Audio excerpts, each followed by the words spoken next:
Hello and welcome to SAMT AG webinar on cryptocurrencies, all you need to know. Now the reason I call it all you need to know is because even though you will know the fundamentals of it, that would be more than sufficient to take a step back and evaluate the social media news and not get carried away with the trend. So the purpose of this webinar is to make you an informed investor regarding cryptocurrencies. Let's dive in. Let me give you a quick overview of this whole webinar. So we're going to start off with the introduction of the cryptocurrencies and check out the platforms where the trading takes place. Then we're going to move to studying and trying to find out the fundamental value of the cryptocurrencies and try to see if this cryptocurrency trend is a financial bubble or not. Then we're going to look at the possible outcome of the cryptocurrencies, and we're going to look at a little bit of historical examples of similar trends, what happened to them. And last, we're going to look at a better alternative for retirement. And this is especially for those people who think that investing in cryptocurrency is a good retirement planning. So the whole webinar is probably going to come under 30 minutes. So what are crypto coins? A cryptocurrency is a digital asset. Now the stress is on the digital. It is not tangible. So whenever you hear the term coin, it's not a hard coin. It's a computer code, and Bitcoin was the first decentralized cryptocurrency. It was developed in 2009, and since then there have been many. The reason for creating digital currency such as the cryptocurrency was to create a medium of exchange that was free from banking policies or government influence.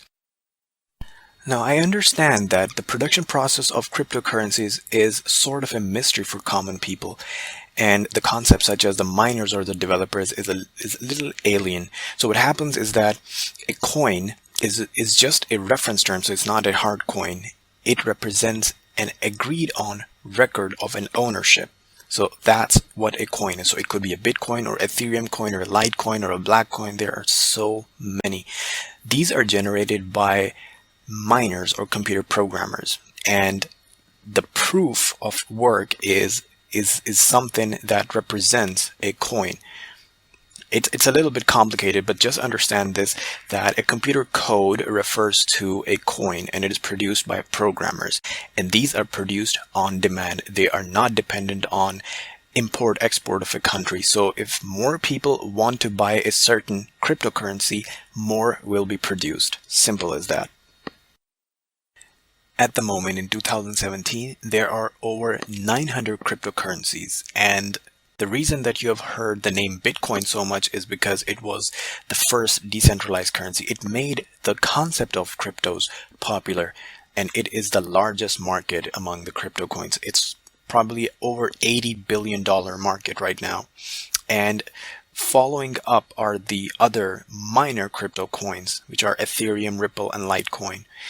By the way, the term altcoin was specifically used to refer to any alternative of the Bitcoin, but these days they are mostly used to represent really new and minor coins such as Digibyte, Dash, and PivX. So these are relatively new. Some have just been launched in the past couple of months. So the Bitcoin is number one, with Ethereum, Ripple, and Litecoin following up, and then there are the other altcoins. If you're interested, you can go to Bittrex.com. It is one of the major exchanges for cryptocurrencies, and check out all the other crypto coins. So the one that you're looking at in this slide is from the Bitcoin markets. Similarly, there is the Ethereum market and the list of currencies for the Ethereum. You can use the coin Ethereum to trade in the other currencies such as Litecoin, Golem, Sia Coin, and so on.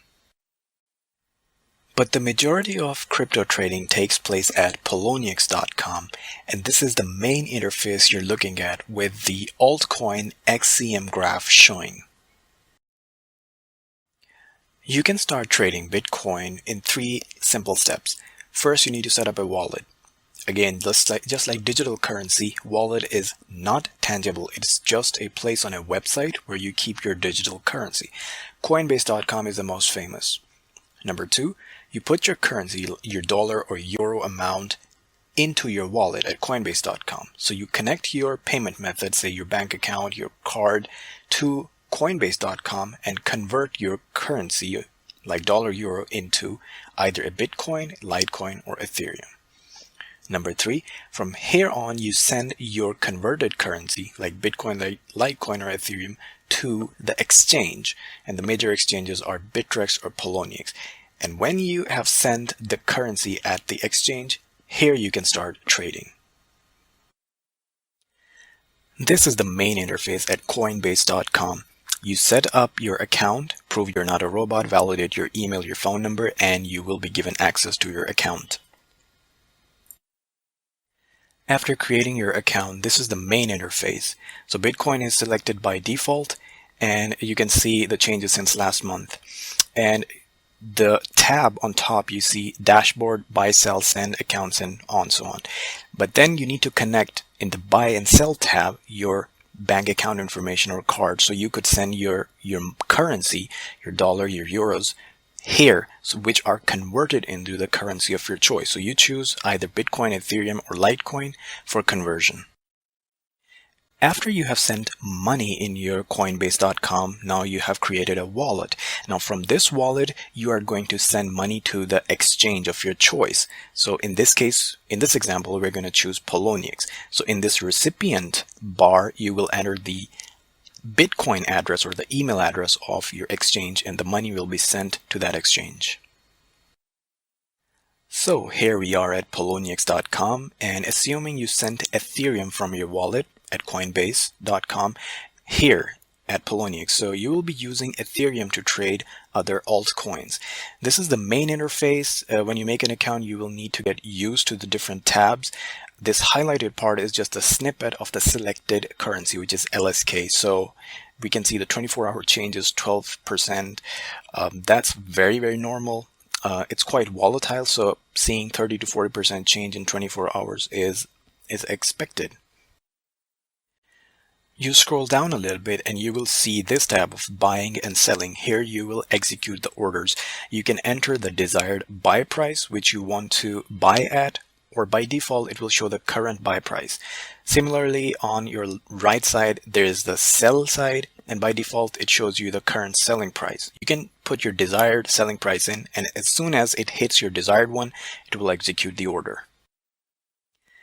If you scroll down on the same page, you will see the current market activity for the selected currency, which is LISK in this example. On your left side, you see sell orders. So if you see a price tag that you like, you can go ahead and buy it immediately. Similarly, on your right side, you see buy orders. You see a price tag, you can go ahead and sell at that price. The real question, as an informed investor, a prudent, a rational decision maker, is what is the real value of cryptos? For instance, you strip away all the hype, all the media attention, and all the trends and success stories. What's the true value or the fundamental value of cryptos? That's the real question. It is a little complicated to establish the fundamental value of cryptocurrencies, but it is a medium of exchange. It is a currency, so we can compare it with, say, US dollar for the sake of argument. But the US dollar derives its value by exchange rate, treasury notes, and measuring it against foreign exchange reserves. But the problem is that cryptocurrency, or even Bitcoin, they don't have this luxury. They have their benefits, but it doesn't explain their price. And especially now, the Bitcoin is approaching $3,000 per coin. How do you explain its fundamental value? And the problem gets even more complicated when you try to define exactly what a Bitcoin token really is. So if you compare with the price of making one Bitcoin, that's just the electricity consumed over 1 month to make one Bitcoin, which is just establishing a code by the miner. So where does the fundamental value lie? Legitimacy is extremely important. If you want to establish the fundamental value of an asset, you have to establish its legitimacy. The problem with digital currency such as Bitcoin is that its value is not backed by any government or central bank, and the only value is derived by a software which only a few people truly understand how it works. So This gives the opportunity for scamsters to do whatever they want. It is an open, fertile ground, and especially with exploiting social media.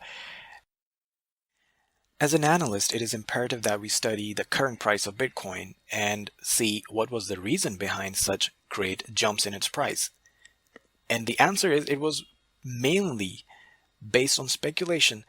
The media craze with coin and digital currency back in 2013 and 14 got the whole world interested in it. And based on this curiosity, where people wanted to know more about it, it started the speculation saga. And now it's approaching $3,000 for one Bitcoin. One byproduct of the speculative success of Bitcoin has been that the startups have seen an opportunity of raising money very quickly. And in certain instances, it has been just a matter of seconds that they have raised millions of dollars. So what they do is they issue a digital currency of their own. It is that easy at the ICO, which is the initial coin offering. So people see that as an opportunity of making quick money. They think they're buying these coins at dirt cheap rates, and within a matter of few months, they will cash in a lot of money, making profits on it. As far as the utility of these coins is concerned, think of them as Disneyland dollars. So you will be able to utilize or use these dollars within a very limited ecosystem given by that startup. You probably won't be able to put gas in your car or pay bills. And as far as the other perks that these startups promise in return for these coins, those marketplaces and businesses are yet to exist. So the utility, the real utility of these coins exist in the future. Other than the people who seek an opportunity of making quick money, college kids and people who play computer games, they're getting interested in cryptocurrencies because they have a little bit of money in their pockets and they see an opportunity of buying these altcoins in the hopes that in a matter of months, they will make a great profit on it. Now, when the success of an asset is based purely on speculation, this is an indicative of a bubble.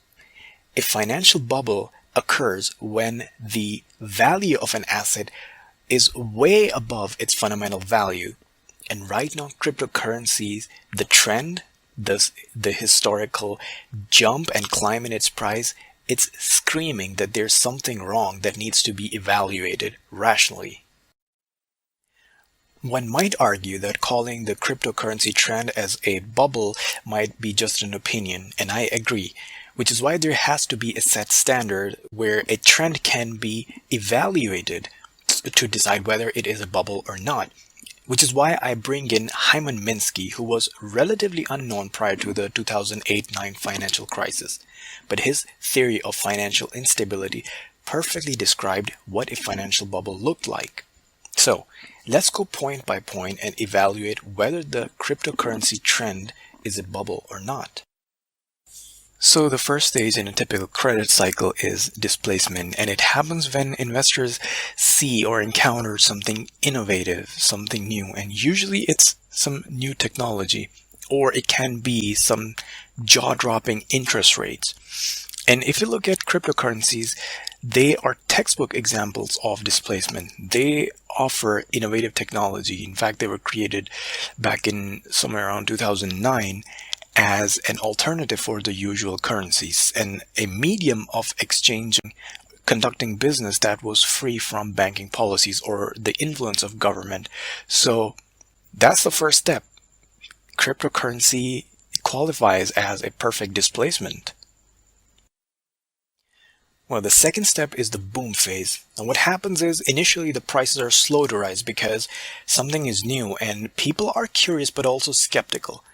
But as soon as the momentum picks up, media picks it up and the media starts talking about it as if it is something that everyone needs to know about. And that's what happened in 2013 and 14. The media coverage shot up the price of Bitcoin.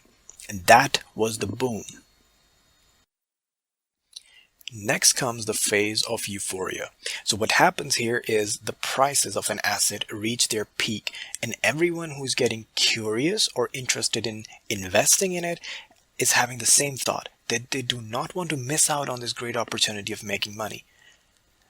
Now in 2017, this is probably the phase of euphoria for cryptocurrencies because prices have already gone way up above their fundamental value, and people are investing money like crazy in it because they do not want to miss out on this opportunity. The fourth stage is of profit taking, when people start selling because they want to make profit from it. So they're not buying to hold it in the hopes that the asset will go further up in price. They know it's going to go down. It is difficult to assess exactly when the bubble will burst, but this phase, when this hits, people start to make as much money as possible on their assets. And then comes the final stage, panic, when the price of the asset takes nosedive and every investor, they literally start to panic and they want to sell the asset at any price they can. They want to liquidate it immediately. Now, as an investor, the most important question is, what does future hold for cryptos, or what will be the outcome of an asset that's clearly overbought? Now, science tells that history predicts future.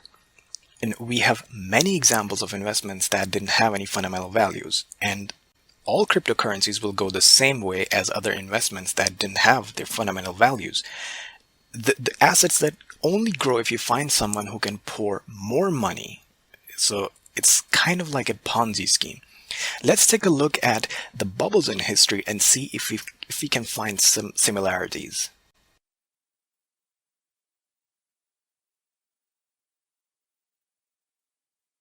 There was the South Sea bubble of the 18th century, the Mississippi bubble of around the same time, the railway mania of the 19th century,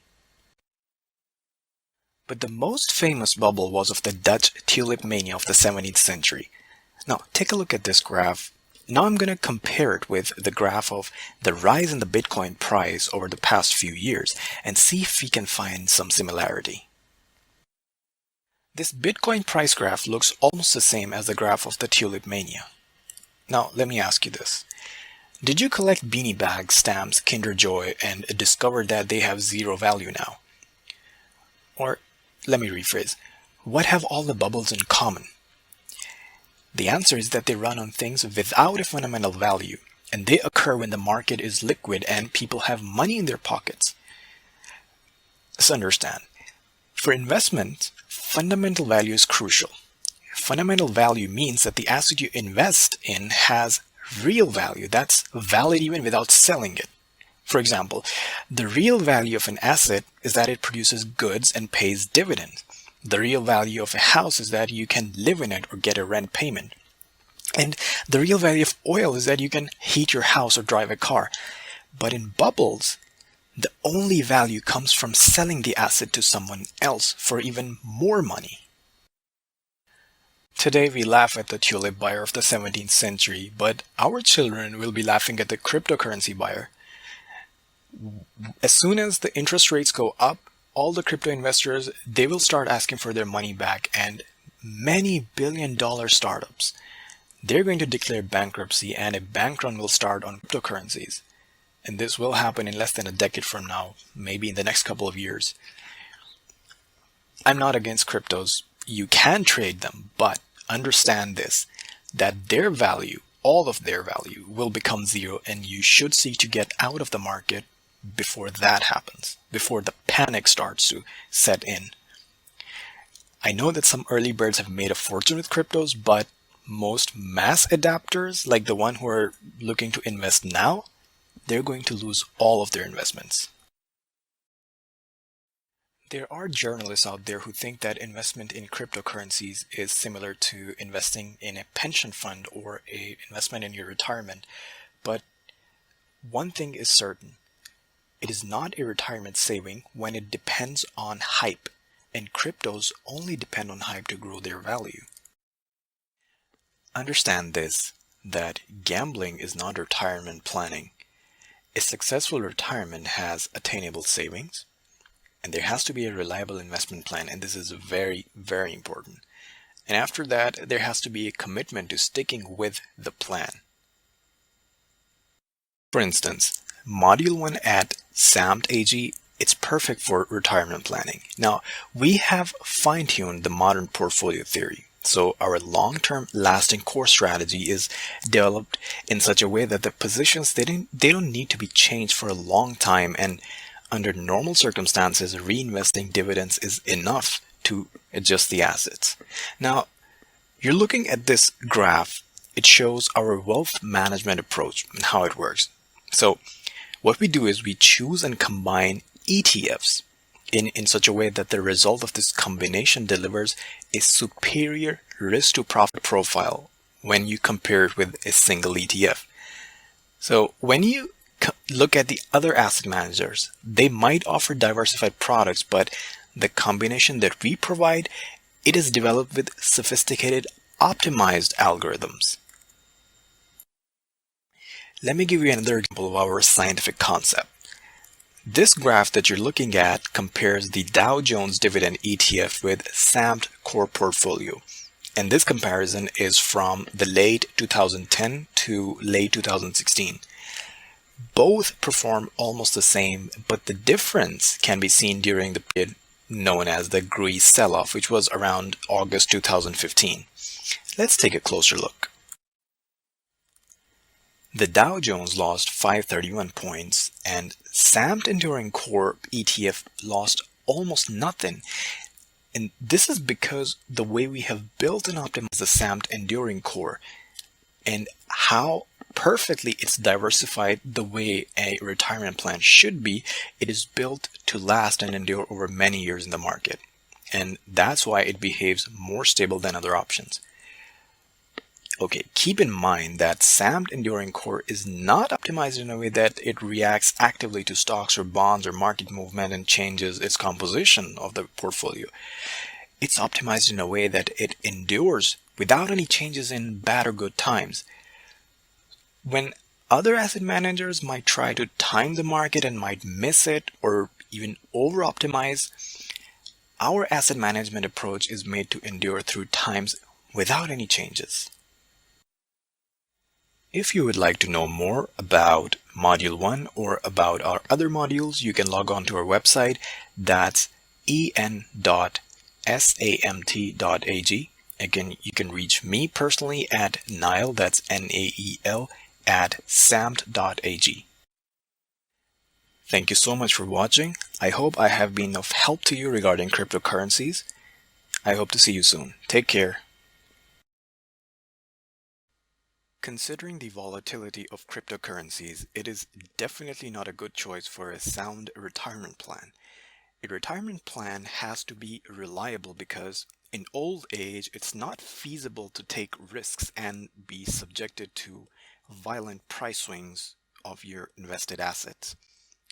The modern portfolio theory is mainly used to determine asset allocation in a portfolio, and generally, there are 5 to 10 portfolio choices available to an investor. Harry Markowitz, an American economist, presented an essay on modern portfolio theory in 1952. He received Nobel Prize in economics for it, and the findings of this essay substantially changed the perception regarding asset management and risk. This theory is still considered a cutting-edge solution for effective portfolio management. The two main features of this theory are, for any investor, the goal is to maximize the return for a given level of risk, and 2, the risk can be reduced by making a diversified portfolio unrelated assets. The reason for including explanation of this theory is to dispel the myth of investing in cryptocurrency in the hopes of creating reliable retirement savings. The other name for using this approach of modern portfolio theory is passive investment. Without complicating the concept of portfolio theory, understand that the objective of this approach is to build the right risk to return portfolio for a broad range of assets that have substantial value. This approach is less exciting but also less frustrating, as the emphasis remains on reliability, where your investment stays relatively secure regardless of the day-to-day changes in the market. And considering the price change graphs of cryptocurrencies that resemble a roller coaster ride, investing in digital currency is anything but reliable for retirement savings. Let's briefly define risk and return. Return is the appreciation and price of an asset, just like the increase in a stock price. The return also includes any capital inflows such as dividends. Standard deviation is a means to measure the risk because an investor ideally seeks to have steady and gradual increase in the price. Extreme jumps in price can be dangerous because they normally indicate volatility. And as we have seen in the case of financial bubbles, big swings can also end up in losses and extreme losses. Another way to look at standard deviation is the range in which the price of an asset varies on average.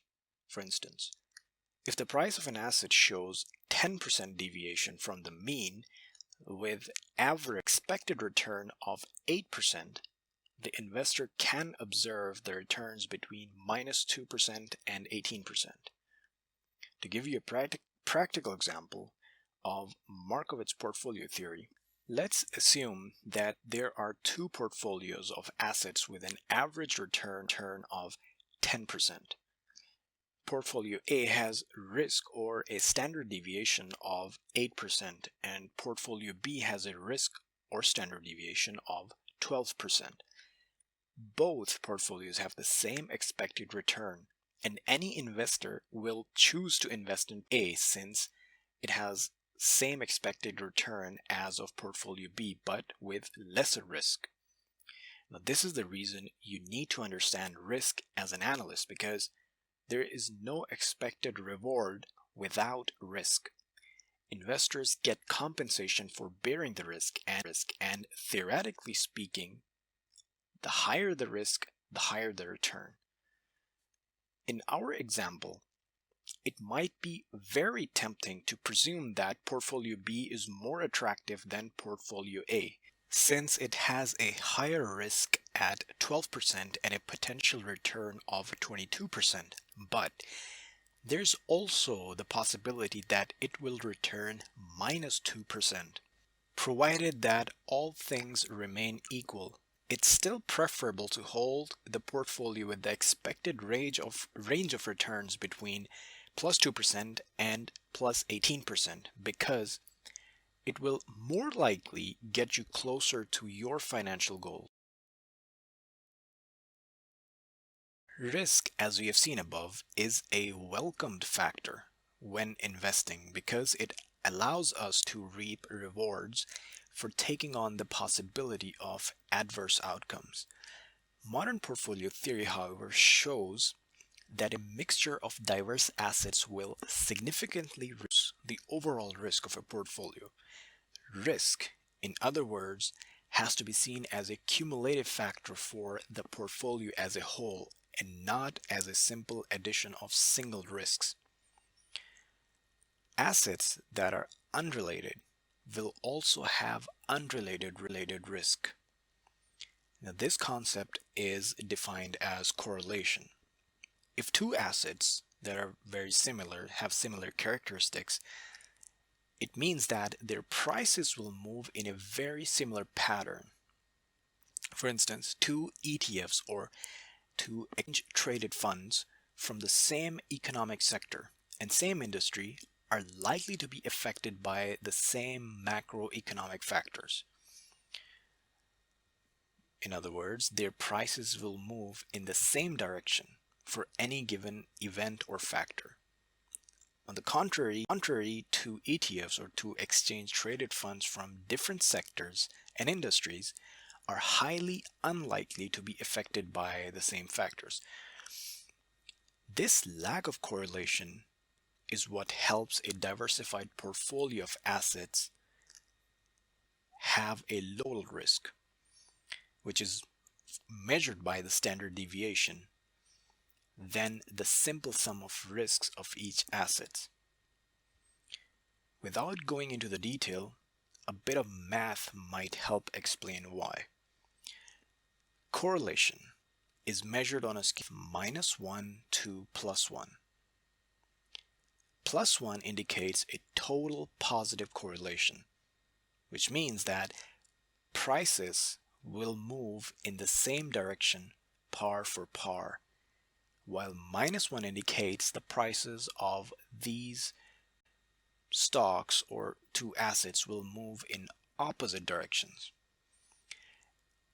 If correlation between all ETF pairs is 1, then it would seem reasonable that the total risk of the portfolio is equal to the sum of the weighted standard deviation of each individual ETF.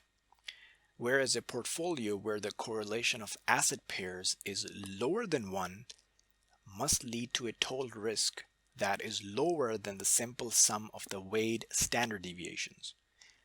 The magic of building different pairs is that by different combinations, it's possible to achieve basically every risk to return combination, even different from the risk to return level of single components. The efficient frontier is like the backbone of modern portfolio theory. It was also introduced by Markowitz, and it's very easy to understand. The name might sound a little daunting, but it's very simple. It's the graphical representation of all possible outcomes of risky assets for an optimal level of return at any level of risk.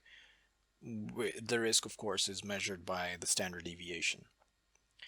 Now, this chart here shows a hyperbola showing all outcomes for various portfolio combinations of risky assets.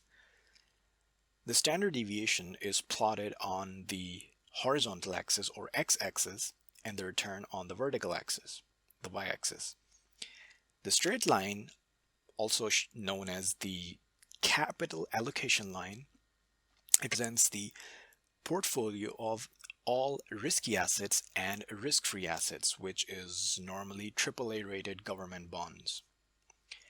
The tangency portfolio is the point where the portfolio of only risky assets meets the combination of risky and risk-free assets.